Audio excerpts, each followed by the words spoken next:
오늘을 살아가는 묵상 시간입니다. 오늘 본문 말씀 사무엘상 26장 21절부터 25절까지의 말씀입니다. 사울이 이르되 내가 범죄하였도다. 내 아들 다윗아 돌아오라. 내가 오늘 내 생명을 귀하게 여겼은즉 내가 다시는 너를 해하려 하지 아니하리라. 내가 어리석은 일을 하였으니 대단히 잘못되었도다 하는지라. 다윗이 대답하여 이르되 왕은 창을 보소서. 한 소년을 보내어 가져가게 하소서. 여호와께서 사람에게 그의 공의와 신실을 따라 갚으시리니 이는 여호와께서 오늘 왕을 내 손에 넘기셨으되 나는 손을 들어 여호와의 기름 부음을 받은 자 치기를 원하지 아니하였음이니이다. 오늘 왕의 생명을 내가 중히 여긴 것 같이 내 생명을 여호와께서 중히 여기셔서 모든 환난에서 나를 구하여 내시기를 바라나이다 하니라. 사울이 다윗에게 이르되 내 아들 다윗아 내게 복이 있을지로다. 내가 큰 일을 행하겠고 반드시 승리를 얻으리라 하니라. 다윗은 자기의 길로 가고 사울은 자기 곳으로 돌아가니라. 많은 사람들은 그리스도인으로 살아가면서 만나는 고난을 터널에 비유하곤 합니다. 그 이유는 고난과 터널에 공통점이 많기 때문이죠. 그 공통점 중에 하나는 앞이 안 보일 정도로 어둡다는 것입니다. 반면 그 끝이 있다는 점도 공통점 중에 하나입니다.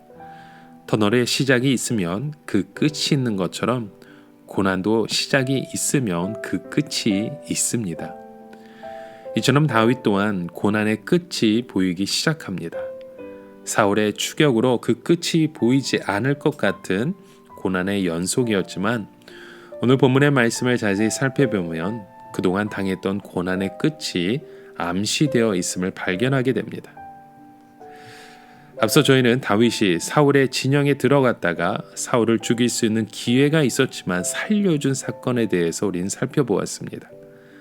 이어서 다윗은 사울의 진영 맞은편에 서서 사울을 제대로 보호하지 못한 아브넬을 책망하고 있습니다. 그 이유는 아브넬은 사울의 군대 장관으로서 하나님께서 기름 부은 왕을 잘 보호해야 하는데 그 역할에 충실하지 못했기 때문입니다.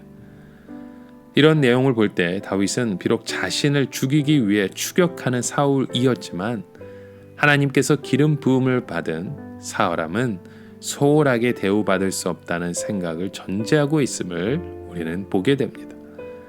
다윗은 사울을 죽일 수 있는 상황에 있었지만 그를 죽이지 않고 하나님의 질서를 인정하고 있음을 나타내면서 동시에 자신의 진정성을 밝히고 있습니다. 이런 모습에서 끝까지 온유와 겸손으로 사울을 대하는 다윗의 신앙적인 태도를 우리는 봅니다. 이제 다윗은 아브넬을 책망하면서 사울의 그 부당함에 대해 항변할 수 있는 계기를 마련하게 되었습니다.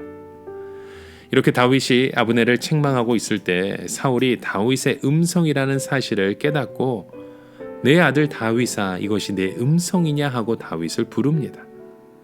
사울의 음성을 들은 다윗은 그동안 참아왔던 모든 비통한 마음을 담아 항변을 합니다. 이때의 항변은 자신의 결백하다는 차원의 항변이 아니라 그동안 기억 없이 쫓겨다녀야만 했던 모든 비통한 심정을 담아 포효하는 그런 울부짖음을 그에게서 우리는 볼 수 있습니다. 이런 심정을 18절에 이렇게 표현하죠. 또 이르시되 내 주는 어찌하여 주의 종을 쫓으시니이까 내가 무엇을 하였으며 내 손에 무슨 악이 있나이까. 다윗은 이렇게 항변하면서 자신에게 죄가 없음에도 불구하고 이렇게 자신을 죽이려는 사울의 부당한 태도를 깨우치고자 합니다. 이러한 다윗의 모습에서 우리는 끝까지 인내하며 악을 악으로 갚지 않는 다윗의 신앙적인 태도를 바라봐야 합니다.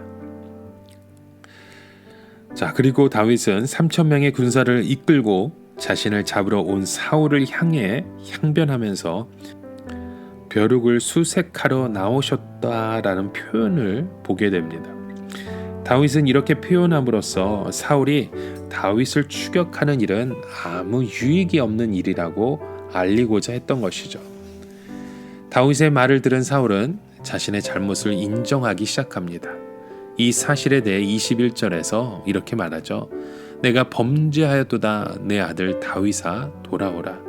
내가 오늘 내 생명을 귀하게 여겼은즉 내가 다시는 너를 해하려 하지 아니하리라. 내가 어리석은 일을 하였으니 대단히 잘못되었도다 라고 자신의 그 잘못을 인정합니다. 그렇지만 사울의 인정은 깊은 참회에서 오는 고백이 아니라 왕으로서 자신이 당한 수치로 인한 피상적인 고백이었음을 우리는 봅니다. 왜냐하면 사무엘상 27장 1절에서 다윗을 또다시 죽이려고 하는 그 사실을 우리는 보기 때문이죠. 그럼에도 불구하고 사울은 내가 큰 일을 행하겠고 반드시 승리를 얻으리라 라고 축복하면서 점차 고난의 끝이 다가오고 있음을 분명하게 보여줍니다. 여러분, 누군가에게 우리가 충고할 때 하나님의 섭리와 질서 안에서 우리는 그 충고를 전하고 있습니까? 누군가에게 항변할 때 진정성 있게 우리의 모든 것을 드리고 있는지요?